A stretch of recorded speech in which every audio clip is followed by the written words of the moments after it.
Hey y'all, this video is about coronary circulation.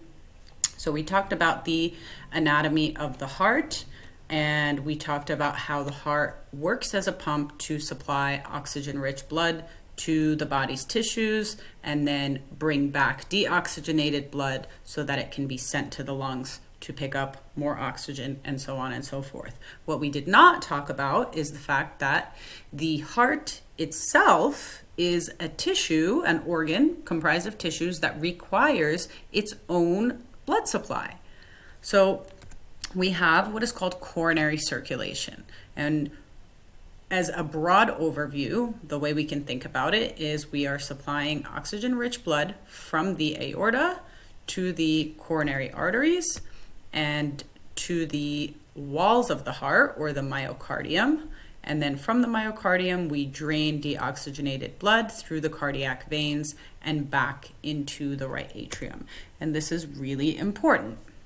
Okay, so if we start from, so what this figure is showing is everything's kind of grayed out, and the only thing you have in color is the coronary arteries. So these arteries, if you can see, they're all pretty, they travel around the heart to supply different areas of the heart with oxygen-rich blood.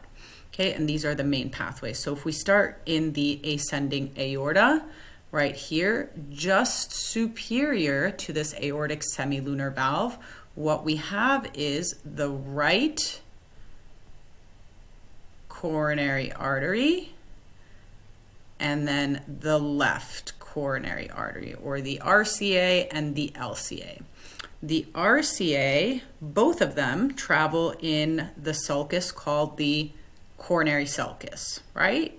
So it travels through the coronary sulcus around the border of the heart. Corona comes from the word crown, so it's like a crown for the heart, and it travels around the border of the heart.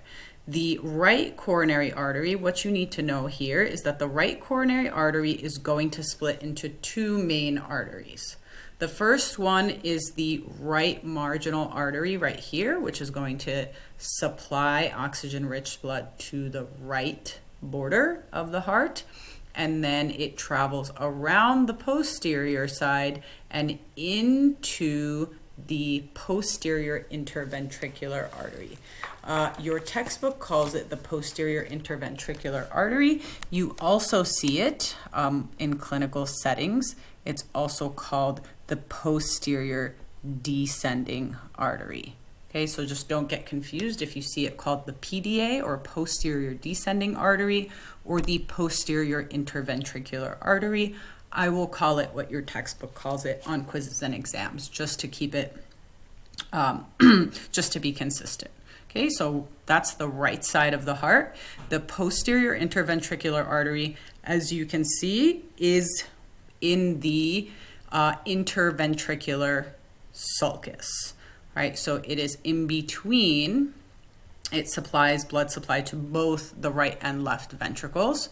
Whereas if we go to the left side, if we start back up again in the ascending aorta, now we start back with the left coronary artery. The left coronary artery is a lot shorter than the right coronary artery, because what it does is it travels just a couple of centimeters and then it immediately bifurcates into the circumflex artery and the anterior interventricular artery.